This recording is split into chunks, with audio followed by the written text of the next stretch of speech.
love my wife.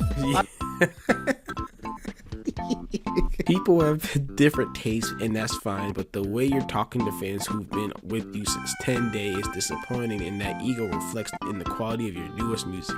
Eat it.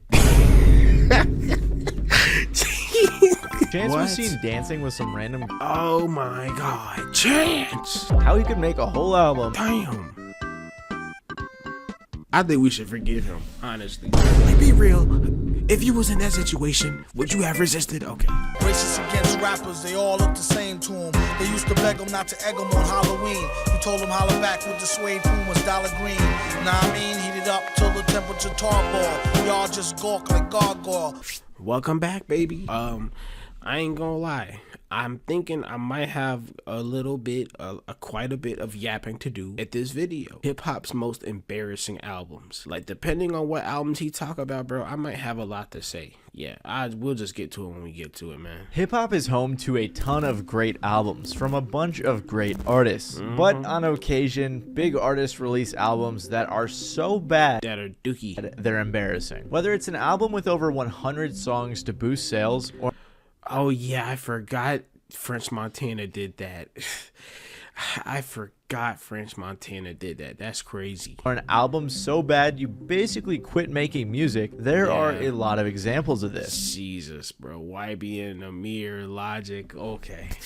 Let's see what albums he brings up, bro, because I be having a lot to say. So today we're going to be looking into some of hip Shout out to MF Doom. I need to get me a hoodie, bro.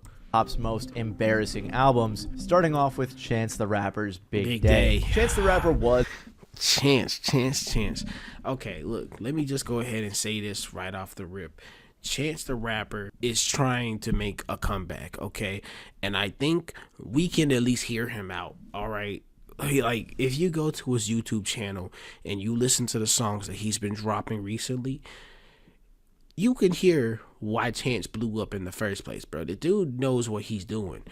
If I remember correctly, he waited like 5-6 years to make an album, and then he made his album in less than a year or something like that.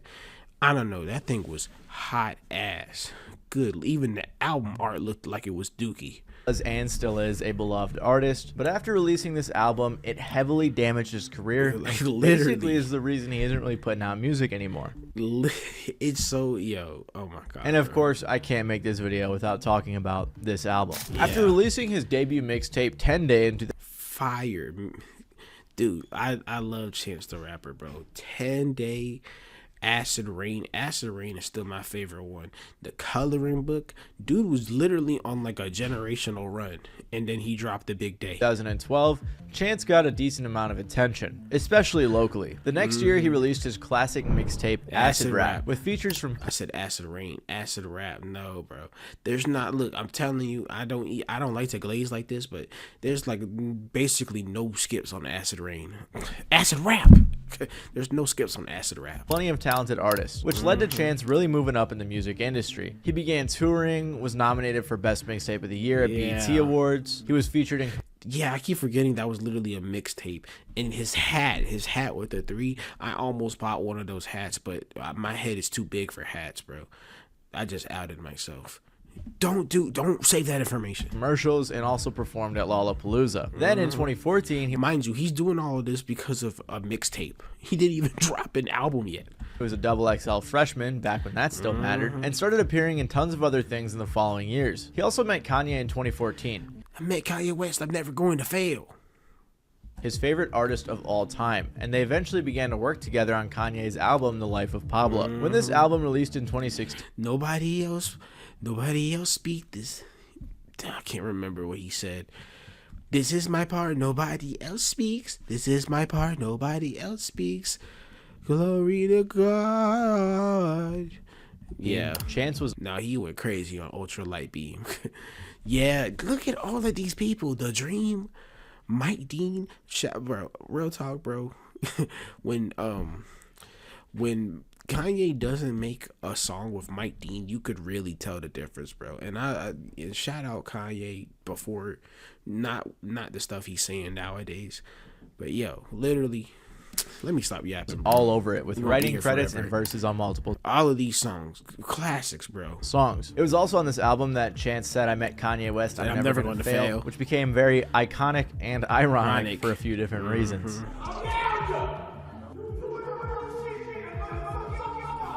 Oh my god, bro! Jesus, this is so hard to watch. He also released Coloring Book, which was his third mixtape, and it hit number 8. Yeah. Wait, Coloring Book was a mixtape? On the Billboard 200. He was on top of the world and had been working with Big Yeah, I love this. Beyonce. Tape, and it hit number 8 on the Billboard 200. He was on top of the Like, if Beyonce hugged me, I probably would do a backflip. I ain't even gonna lie. world and had been working with big brands. He threw a festival in Chicago. He performed at the Grammys and won 3. And he also teased a collab album with Kanye. Chance the Rapper was definitely on his way to becoming a certified A-list celebrity, but I'm telling you, I was like this close to buying one of his hats, bro. then on July 26th of 2019, he released his debut studio album, The Big Day. Bro, I swear I hate, man. Just looking at the album cover alone, bro, I was looking at it. I said, no chance. I hate the album cover itself. Is hideous, bro. Nearly a decade into his career, Chance the Rapper released his debut studio album, and it was entirely dedicated to his wife, Kirsten Corley. The Didn't they divorce? Big Day was heavily influenced by his marriage in March of that year, and it wasn't received too poorly by critics, but the internet absolutely tore it up. I mean, Yeah, bro, nah. and I'm sure you guys remember this meme. Oh, I love my wife. Niggas was not trying to hear that, bro. We wanted Chance that talked about being high on acid and wanting cocoa butter kisses from his grandma. This man was talking about hot boon, hot mean, hot shower. I love my wife. This became such a big meme that he even has a page on Know Your Meme explaining That's so ridiculous, bro. If I was Chance, I would be sick to my stomach. the entire situation. Genius even made a whole video describing every single time Chance mentioned his wife on this album. Wow. And I do feel bad for Chance because honestly, I didn't think this album was like that bad. But then again, I'm fairly impressed by anything with melody or rhythm or any of those things. So It's not, look, bro, it's not a bad thing to be able to enjoy an album that a lot of people don't like. Like with Kid Cudi, his album Speeding Bullet to Heaven, like I kind of like it. You know, I kind of like it, but I know that's like, ask any other Kid Cudi fan, they're gonna act like Speeding Bullet to Heaven didn't exist. maybe I'm not the best judge. Regardless, following the release of this album, his career took a turn for the worse. Huge He started nosedive. arguing back and forth with You should. Why? Chance, why? People have different tastes, and that's fine. But the way you're talking to fans who've been with you since 10 days is disappointing, and that ego reflects in the quality of your newest music. Eat it. fans on Twitter who were critiquing his album. Sometimes, I ain't gonna lie, bro. Sometimes you just gotta tell niggas to just shut the hell up. But He was arguing back and forth with one guy for a little bit, constantly with the same dude, you're a spoiled child. getting ratio Now go eat a dick again. in the process. Some people even thought he was hacked. He also canceled his tour because of what people speculated was low ticket sales, although Chance said he had to cancel the tour to spend time with his family. And he did just have a second kid at the time, but Yeah. because there were BOGO sales going on for tickets and the tour had been postponed. However, apparently all of this could have been avoided if he just listened to his manager. Chance had recently fired his manager, Pat Corcoran, and even more recently, Pat filed a lawsuit against him. The lawsuit What? was mostly about money that Pat was owed. However, he also mentioned The Big Day. Pat said that Chance was ignoring his advice about the album and even blamed him for poor reception and poor ticket sales, which basically confirms the theory that Chance canceled his tour because of ticket sales. No, Chance, no, bro. But somehow, I didn't know he was going out like this. it gets worse. Chance What? was seen dancing with some random Oh my God, Chance! girls, which had people questioning how he could make a whole album. Damn. I think we should forgive him, honestly. Like, be real. If you was in that situation, would you have resisted? Okay. dedicated to his wife, and then do that. Then about a year after Yeah, that is kind of crazy. They did divorce. that, it came out that the two were getting a divorce. Chance said, "God has blessed us with two beautiful girls who we will continue to raise together. We kindly ask for your privacy and respect as we navigate this transition." I know niggas was cooking him for this, bro. I ain't gonna lie, bro. I don't like getting too involved in celebrities' lives. Like, you know what I'm saying? Like I was saying about Kid Cudi. Kid Cudi is easily in my top 5 favorite artists of all time, right?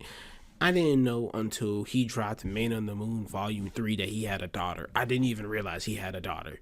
And you know what I did when I found out he had a daughter? I didn't do anything. I don't even know what his daughter looks like, and I don't really care to know. I don't need to know that information. So honestly, I feel doubly bad that not only did he get clowned for dedicating his debut studio album to his wife, but then they got divorced not too long after. Agencies, does this look Oh my God, here we go with these ads. familiar?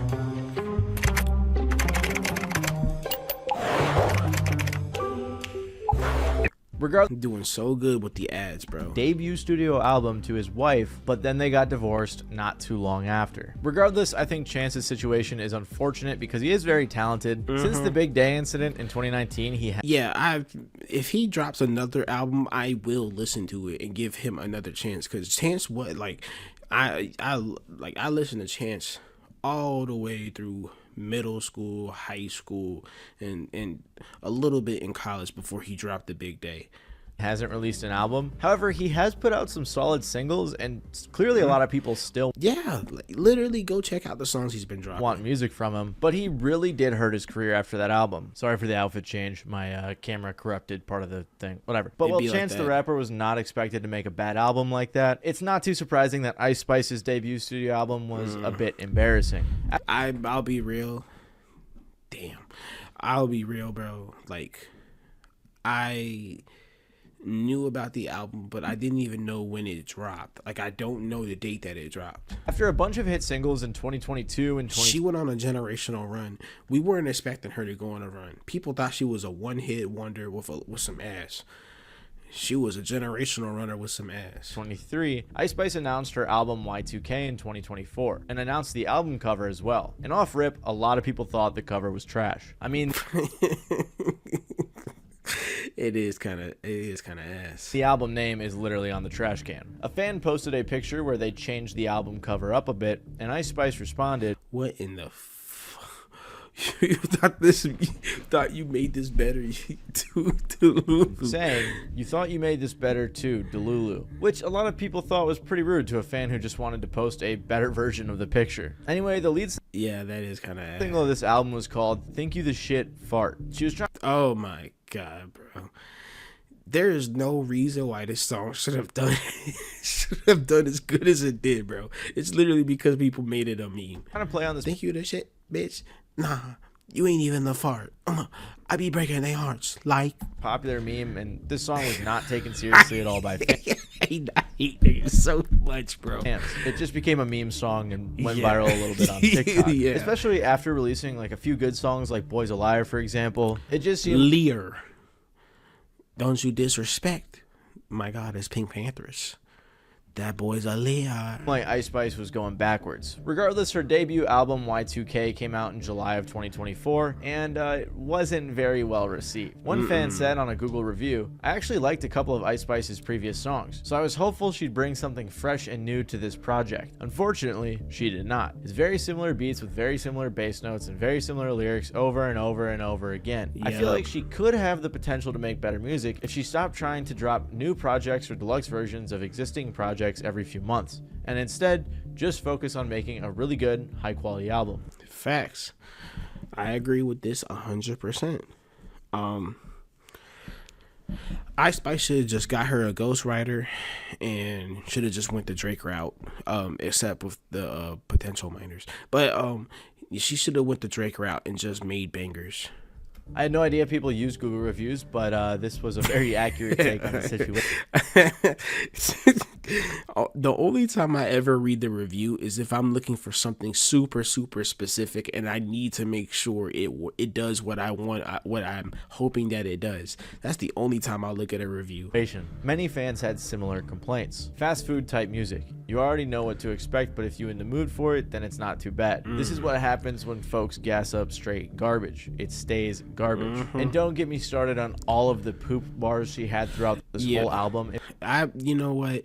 If this video gets at least 10 likes, I'll do a reaction to the Y2K album, because I meant to do that, and I don't want to listen to that shit. I know she has a poop bar in almost every song. It was just way too much. Like, it was funny for maybe one song, but after that, it's too much. She said, "I miss Poopy, but I never smell" on beef. Why did she say gra right after? V-Belt. Brody took a fake perk, now he got the tummy runs. And tummy runs as an ad-lib? Yo. Putting diarrhea as the ad-lib is insanity. On Plenty Sun, and I'm the shit, I'm that bitch, I miss Poopy. I miss Poopy. Oh my Jesus. Oh my God. Okay. Deli was actually an old song, but you get the point. There was also the hilarious line on her song "Give Me a Light," on which she said, "Big Ice, I don't need a writer," to which she followed up, "I miss Poopy like I need a diaper." Nope. Yeah, no, you need that writer expeditiously, Spice. Nobody can make a poop bar. Nobody can say she has a ghostwriter, though. She definitely, you can't accuse her of having no ghostwriter. Sound good, and Ice Spice definitely cannot. I'm his Poopy like I need a diaper. I'm telling you, it's hilarious. I'm his Poopy like I needed a diaper. No. Bro, come on, bro. Bitch, you just said, bitch, I'm the shit, bitch, the fart. Come on, bro, that was your very last drop. Holy shit, this bitch sucks. Sorry, bro, that shit got me mad. What the fuck? Bro, she literally last song was like, I'm the, bitch, you the shit, bitch. You not even a fart. Now you gonna say, I'm in shit, he's the Poopy, I need to fart on him. What'd she say? One person even said on Twitter, Oh my God, I ain't gonna lie, those niggas are hilarious. at this point we gotta ask if she got a scat fetish, because what is with the poop, diaper, and fart bars? To which Ice Spice responded saying, "I got a shitting on bitches fetish." Girl, no. Investigator, immediately. In defense of Ice Spice, this album did sell 28,000 copies first week. Ice Spice That's because people are gooners. I ain't gonna lie. seemingly responded to the haters saying, "Like did 15K, so thank you to everyone who supported me then, and thank you to all the new supporters. Y2K World Tour been so fun that these numbers are cool and all, but bitch, you should have seen that Boston crowd last night. And while the numbers may have looked good on paper, I feel like the overall support wasn't. No. On top of this, Ice Spice was getting into all sorts of beefs and controversies around this time that Somebody had came out talking about she was a whole mean girl behind. Excuse me, that was disgusting. Somebody came out saying she was a whole mean girl behind the scenes, like she was colorist and all that. I don't know. I didn't look into it, but that's what was being claimed. definitely were not a good look for her, because in a lot of them, she seemed like the bad guy. Oh my Forgive me, God. Motion, for I have sinned. I've scheduled 8 status meetings today. She also released These niggas, boy. on this time that definitely were not a good look for her, because in a lot of them she seemed like the bad guy. She also released a deluxe and like another deluxe for Y2K, but that didn't help. How And many at the very deluxes? least, Ice Spice's albums didn't do too bad commercially, because French Montana had to pull some crazy stunts to boost his album sales. It must got amnesia. Low-key, it started with one person on Twitter speaking facts. I'm sorry, French. Real talk, bro. Your mixtape days, you went crazy. I don't know what happened in between the mixtape days to like 2015 or whatever. I can't stand French Montana. I can't stand modern French Montana, bro. I don't know. Just hearing that nigga's voice just makes me not even want to listen to the song, bro. He's got this one song with The Weeknd. It'd be the absolute best song if his ass wasn't on that damn song, bro. I don't care what nobody says. I know that sounds like some hating, but damn, I'm not going to go too deep into French Montana's come up because he's been in the game forever. He's released a ton of mixtapes, a handful of albums, and tons of huge singles over the span of his. He do got hits. Like, I'm not gonna try to deny reality and act like French don't got hits, didn't used to have big numbers. But I just never personally liked him, you know. Like, what was that one song he got with Sway Lee, bro? That's the only song by him I could stand, realistically speaking. His career. He started blowing up Maybe Pop That. a ton though with songs Yeah, Pop That too. Pop That is a good one too. like And Shot Collar. Pop That, Lockjaw, No Stylist, and of course his biggest song ever, Unforgettable. But one thing that was always noticeable about French Montana's songs was the features. Most people weren't really tuning in to for Unforgettable French. or No Stylist to hear French. They wanted to hear Sway Lee and Drake. But this Yeah. isn't something that French Montana seemed to realize, at least until his numbers started going down. His place in hip-hop is made most obvious when you think about that picture Diddy posted on Instagram with Jay-Z, Nas, and Kendrick with French Montana photoshopped out. Diddy What?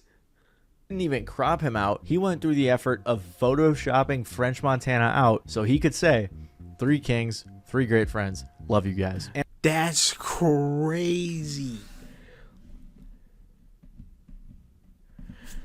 I think we need to take at least 1 year off of his sentence for that one. I would I'm kidding. say, and I have said, this had to have been heartbreaking for French, but nowadays it's probably a good thing looking back on it. Yeah, I ain't gonna lie. French was like, oof. Regardless, in 2019, his 3rd studio album, That's karma. That's what that nah, hell no, that's not karma. That nigga was just a freak. Montana, sold 25,000 copies first week, which is about half of what his last album sold. Not Jungle Rules.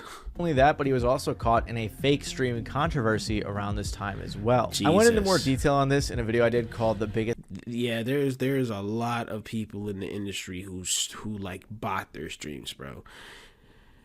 Yeah, J. Cole, what is going on with this damn dread, bro? My God, nigga, you look like one of those dudes who, like, you know what? Let me stop. J. Cole is kind of nice, but that dread is ridiculous, bro. That shit look like a spatula. Come on, bro. Biggest scam in the music industry, so if you are interested in botted streams, feel free to check it out after this vid. And despite how crazy faking your streams is, things would get even worse for French. In April of 2020, French Montana made one of the biggest mistakes of his career when he said that he has more hits than Kendrick Lamar. I don't know what possessed that nigga to say that. On the internet, like, maybe if you were with a bunch of old heads, you could get away with that. Like, I guarantee you there were some old heads behind the scene that hyped him up, because the old heads love French Montana, because they remember French Montana back when he used to really go crazy, you know, back in the mixtape days and back in the New York street days. No, nigga, we know Radio Montana. Let me tell you something. Those are 2 different entities. More specifically, he said to Complex, I mean, honestly, you could put somebody like Kendrick Lamar next to me on the same stage at a festival. I might outshine him. Not because I'm a better rapper or whatever it is. It's just that I got more hits. He got hits, but he's not the reason the song is a hit. That's the part that rubbed people the wrong way. You know, if you were to literally take French Montana off of Unforgettable, I guarantee you Unforgettable will still be a top, like, $1 billion song. Come on. Sent the internet into a frenzy with everyone making The worst part. That's what I just said, bro. Our worst part is that's the worst of those hits. Now, if you check back, I keep saying this because I gotta keep reminding people. If you go way back, French Montana did used to go crazy on the mic, but no, bro. fun of him. He even When he started becoming a Radio Montana, yeah, he good. had Young Thug clowning on him. Stupid ass nigga say he got more hits than Kendrick Lamar. And look at, and what's crazy is he just started flexing his jewelry. Fool. And everyone on the internet agreed collectively that statistically speaking and musically speaking, Kendrick Lamar is better. Not only have you never had a number 1 hit, Kendrick has had 8 laying in the top 10, while you've only had 2. Still an accomplishment, but it's nowhere near enough for you to be like, oh, I got more hits than Kendrick Lamar. I'm telling you, he let those old heads hype him up. And this is kind of what seemed to be the beginning of the end for French Because he Montana's started saying career. they got Following this, amnesia. a hilarious thread They must got amnesia. Name 5 French Montana songs without features. Started where someone tweeted a Squid Games meme saying, for the next game, you need to name 5 French Montana songs without features. Yo, I ain't gonna lie. You know what, bro? We could give French Montana a little bit of a break because this was crazy work. Like, I would have crashed out too. French Montana then responded to this tweet with like 4. I ain't worried about nothing. Shot collar? Hold on, shot collar. And then, oh my God, I remember what happened after this. He tweeted this and someone said, you just proved that you're the only person in the world that can name of his own song. I remember Shot Collar having features on it, bro, but I could be tweaking. With the top reply being, all you proved is that French Montana is the only person that can name 5 solo French Montana songs. Then French Montana proceeded to have a Twitter meltdown just spamming about how people have amnesia and are forgetting all of the amazing albums that he had given them. But it turns out though that this meltdown and the entire idea that the listeners have amnesia was actually just promo for his album, They Got Amnesia. But no, that's not the embarrassing album I'm talking about. All of this controversy led to when French Montana released his album Mac and Cheese 5 in 2024. But he didn't just release one version of the album. What are you still doing Oh my God, get off my screen. here? You still have not downloaded Pi Adblock? You know I'm just gonna keep showing up on your screen until you download it. He released multiple Girl, I'll block your ad. in 2024. But he didn't just release one version of the album. He released multiple versions of What? Sped up, slowed down? My God, instrumental, acapella, radio edit. Nigga, damn. You might as well just send me the track through email at this point.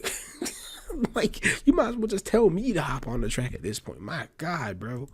every single song. Now, what French Montana did was not just release Mac and Cheese 5, but he released it again, and again, and again, and again, and again. And if these 6 versions of the album were not enough to get your attention on streaming services, don't worry, because French then went on to release every version of the album's 21 songs as singles. Part of the reason he did this is so that it would show up a bunch on every featured artist's Spotify page. No, nigga, you messed up, bro.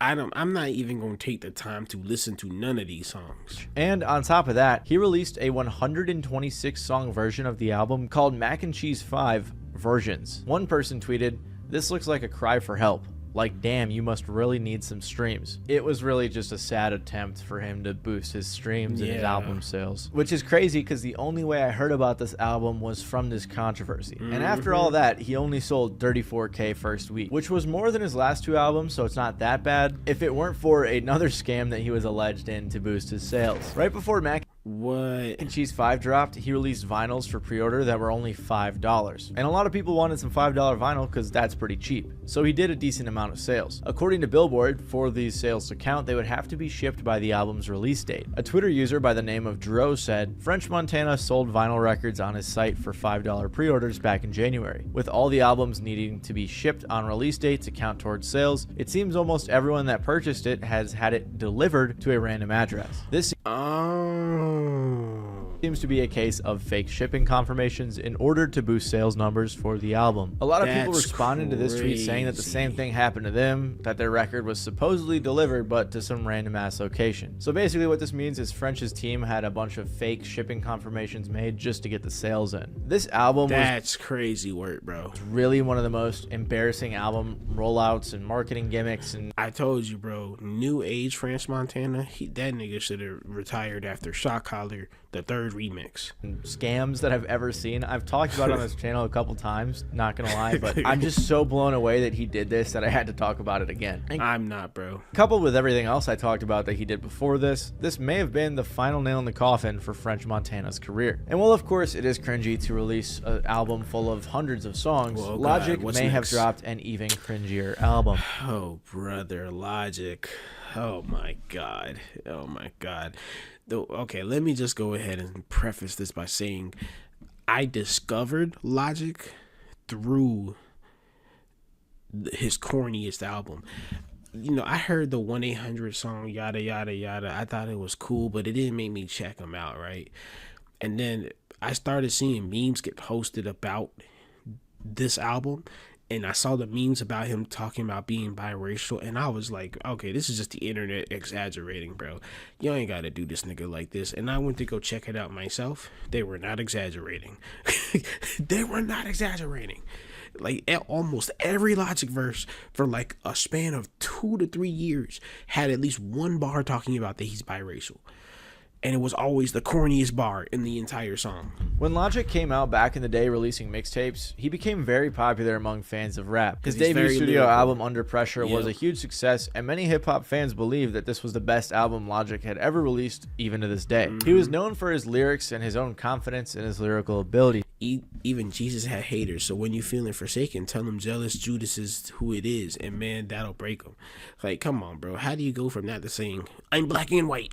But Logic also had a few problems. One of the things is that a lot of critics, such as Anthony Fantano, thought Logic wore his inspirations on his sleeve a bit too much, basically saying he didn't bring anything new to the table. I mean, there's even a video online titled Logic Stealing from Kendrick Lamar. I forgot Logic is bald now. For 5 minutes straight, and I've watched it. It's kind of true, but this wasn't a big enough issue to really damage Logic's career. He continued releasing music, dropping projects like The Incredible True Story, that was fire, and Bobby Tarantino. And then, Bobby Tarantino, that was my personal favorite. Then he released his biggest album ever, Everybody. This album and the track 1-800 in particular were insanely successful, with the project debuting at #1 on the Billboard Hot 100.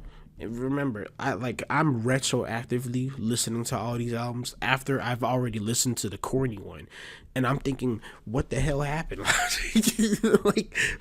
like I was like, the memes are not lying. 1-800 also went 8 times platinum, which is just insane. But this is where the other problem comes into play, and it's that a lot of hip-hop fans found Logic corny. 1-800 in particular was a song about suicide prevention, which isn't bad at all, but many thought that the execution of the song was corny. And a lot of the other tracks on the album were about how people were definitely kind of meat riding with 1-800, like, meaning I'm saying that in terms of they were definitely hating on the song a little too much. Like, come on, bro, it's about mental health. Like, you know what I mean? But then you had other songs, bro. Logic, like especially with Supermarket too. If you didn't know, biracial. And they clowned him so much. That's what I'm saying.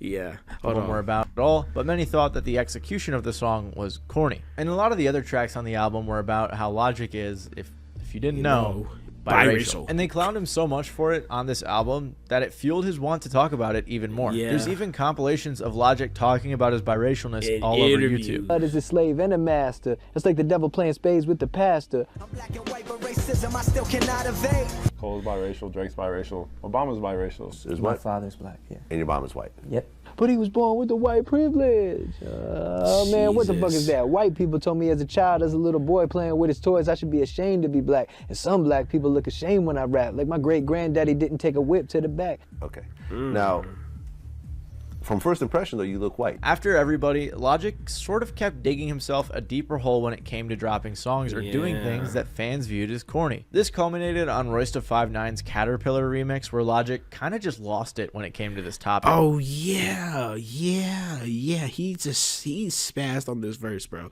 Not in a good way, neither, bro. He literally just went on a weird rant. Yeah, so I can't play the clip because of copyright, but it's crazy how... Look, it's crazy how everyone is so obsessed with my race because I'm proud to be black. But matter of fact, if it was stuff around, and every time somebody asked me, what was it like to be a white rapper? What is it like to be a white rapper, Logic? And I was just like, I just never talked about it. Like, man, it's just so great being a white rapper. White everything. White man. Being white so great. Wow, it's so great. And then some brother was like, hey, ain't your daddy black? If you guys want to just like read the lyrics. And I was like, oh, like, dude, the way that I just read it is the way he had rapped it. I'm not even joking, bro. Go listen to it. I'm not gonna get copywritten for this either. Go listen to it. It's pretty rough, man. I can't lie here. Clearly, Logic was very insecure about all of the corny accusations and people making fun of him for talking about him being biracial. Nowadays, he's mellowed out, and I think he's accepted it, and I think he's doing a lot better now. But for like 2 to 3 years straight, bro, god damn.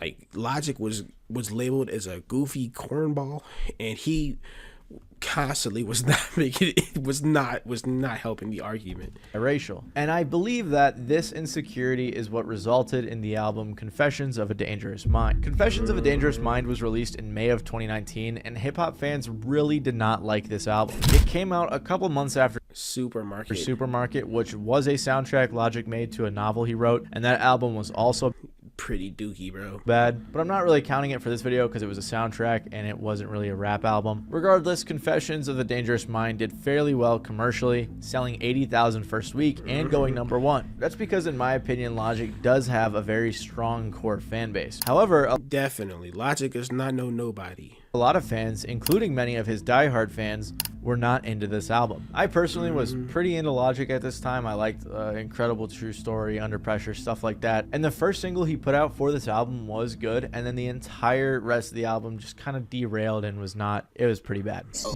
He tried to be nice, but you know I keep a glove. Boss up like Lando.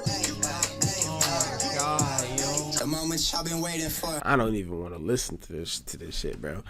No, literally, this album was so cheeks. Like up to this point, I was not into Logic. I knew of Logic. I didn't really know any of his songs. This album was so bad that niggas were clowning on it.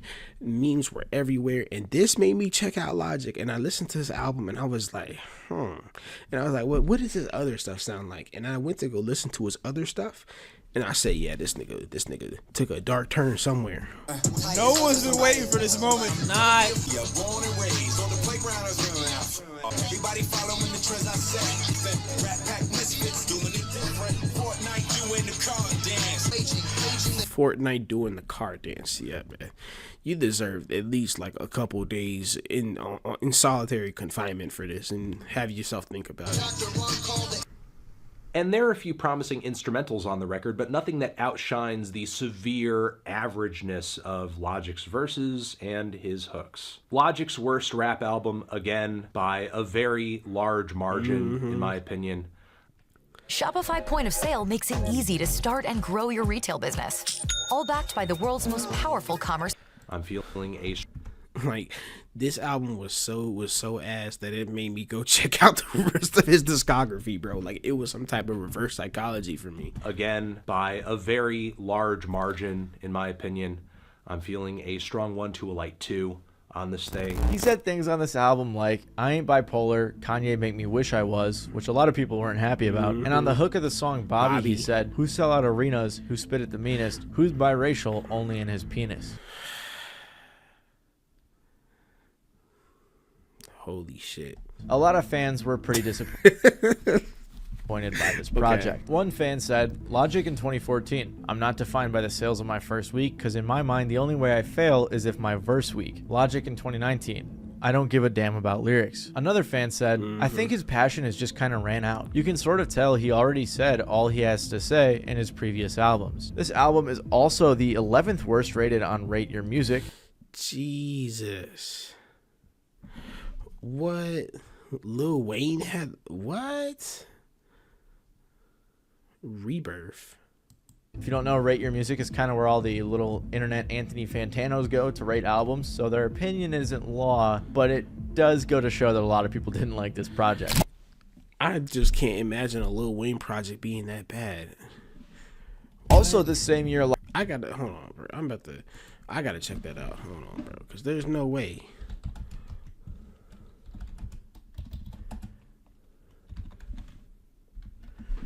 What?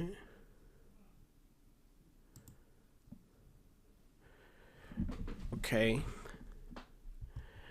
Drop the World. American Star Prom Queen. Get a Life. Running. The Price is Wrong.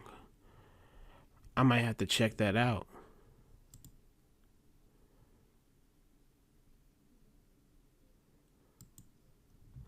I'm gonna have to check that out, bro. There's no way Lil Wayne's album was that bad. Logic said on a French Montana song, 1-800 then I kill the pussy who can relate. Fans were not That's insane. happy that Logic made a lighthearted joke about his very serious song about side. So this year and album in particular were a terrible look for Logic, and it actually resulted in him retiring from the music industry. And clearly all of this negativity wasn't good for his mental health. I mean, I probably wouldn't feel too good if Joe Budden did me like this either. Logic, I beg of you, join me in retirement. Never step near a recording device again. Be allergic to microphones. Joe Budden's just a dickhead, bro. Promise your fans nothing. Don't go to the studio ever again. You are the worst, yo. But at least Logic's album did well commercially, because Smoke Perps did so bad commercially that the entire bro, niggas were saying Smoke Perp's album had went triple tinfoil, bro. I don't even want to talk about it. Like, yo, entire internet. Smoke Perp had a worse career crash out than Lil Pump did, and I feel like not enough people talk about that. Bullied him for it. Smoke Perp is a rapper who really blew up in the shadow of Lil Pump, although he did have some hits on SoundCloud like his song Audi. Just like Lil Pump, Audi still goes hard to this day. What's the name? What's that album that flopped? It wasn't Dead Star. It wasn't none of the Dead Star ones. I don't even remember the name of the album. Though Smoke Perp was one of the many buzzing Florida rappers and even worked with artists like X. Rest in peace, bro. And after his hit song Audi, he followed up with his mixtape Dead Star that debuted at 42 on the Billboard 200 with features from artists like Travis Scott and Chief Keef. He even became a XXL freshman in 2018 and was featured Block Boy JB, Jesus Christ, in one of the worst ciphers of all time. But after that, why? That Smoke Perp really struggled to continue making waves. Other than his feature on Costa Rica, which, to be honest, was outshined by many. I keep forgetting he was on that song. Real talk. Other guest verses, he didn't really have many hits. You don't listen to Smoke Perp for lyrics, bro. You don't do that. You listen to it for vibes. So having a Smoke Perp feature does nothing for nobody. That's just me being honest. Don't get me wrong, he definitely had some big songs throughout his career, but his career just wasn't showing much longevity. And just like French Montana, many of his songs were carried by the features. One thing that hinted towards Smoke Perp's downward spiral was his freestyle on Tim West. I just got a boner. Nah, that's an iconic freestyle. That's a moment in hip hop history. I just got a boner.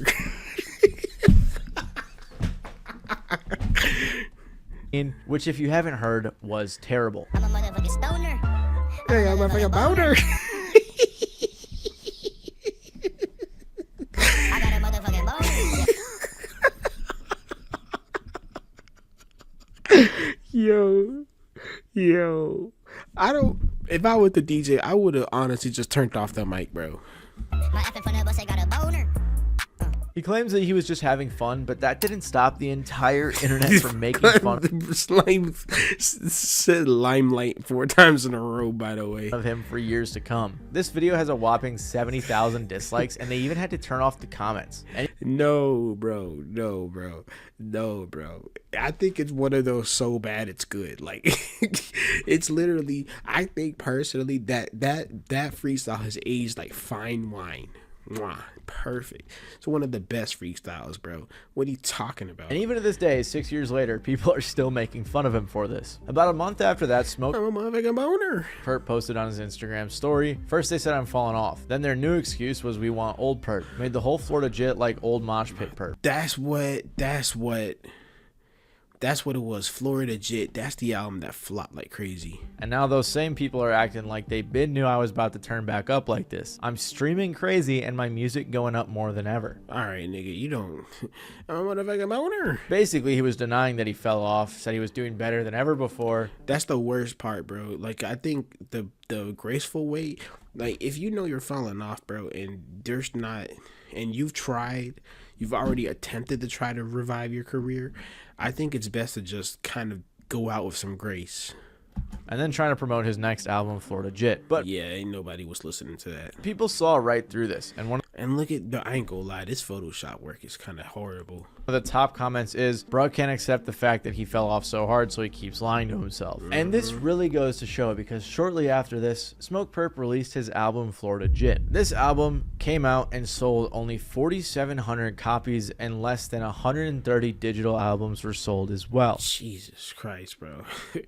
Yo, I had no idea he dropped this album until like I watched a video talking about how his album flopped. I was like, he had an album. 4,700 copies, if you don't know, is very low, especially from an established artist who has hit Billboard before and had features from big names like Denzel Curry, Ronnie J, Rick Ross, Jack Harlow, Young Nudie, Jack Harlow, Lil Pump, and Young Nudie. He got clowned in quadruple styrofoam to oblivion on the internet, with people saying things like the album went triple plastic or double cardboard. He got clowned so much that he even played into the joke and said, another free project on the way. This album was extremely embarrassing and Twitter was all over him, and coupled with the freestyle, things weren't really looking good for Yeah, bro.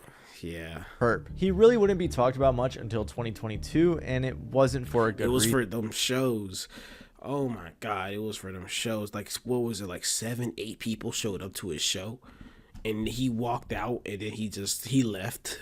A video was posted online of Smoke Perp performing a show to a crowd that looked like it was about 20 people. Like the internet does, everyone began making fun of him online. Someone in his Instagram comments asked him, "Is it true that you only had a few people at some show? I saw a video about it, I think." To which Perp replied, "Yeah, there was a show that was pretty empty that I didn't have to do, but I'm gonna give my fans a show regardless always. I wouldn't be here without them." See, if he kept that mentality, people would respect him. But then he had another empty show, and he proceeded to walk out. I think a lot of fans really liked this response, even though it was a show on his tour, so he definitely had to do it. Regardless, shortly after, Hello Yassine reported that Smoke Perp didn't show up to a show in Cleveland, and that this nigga was capped from this. And now, if I remember correctly, Smoke Perp is literally like scamming people out of verses. Like he'll say, "I charge like $200 for a feature," and then he doesn't send you the feature. The 20 people waiting for him were kicked out of the venue after requesting refunds. Wow. So after the flopping of Florida Jit, it was clearly pretty downhill for Perp. There have been plenty of other embarrassing albums. And what is this? I actually don't even know what this album is. Rap, so let me know if you guys want a part 2, and let me know what you guys think. Xanarchy? No. Bro, no. Look, to be fair, Lil Xan is doing a lot better now, but I remember that nigga said Tupac wasn't nothing. He said he didn't care about Tupac, and then he proceeded to overdose on Cheetos, on hot Cheetos. So I don't know, bro. I think the most embarrassing album in rap is as well, or other genres. Let me know about that too below. If you like this video, you might like my video about artists who stole their biggest songs, in which I Vanilla Ice, cover some pretty interesting information that you might not have known about some of your possible favorite tracks. Nice. Shout out to Mattyballz. He always has some good insight, good videos, really thought-provoking. And yeah, I yapped like crazy in this video. I'm so sorry.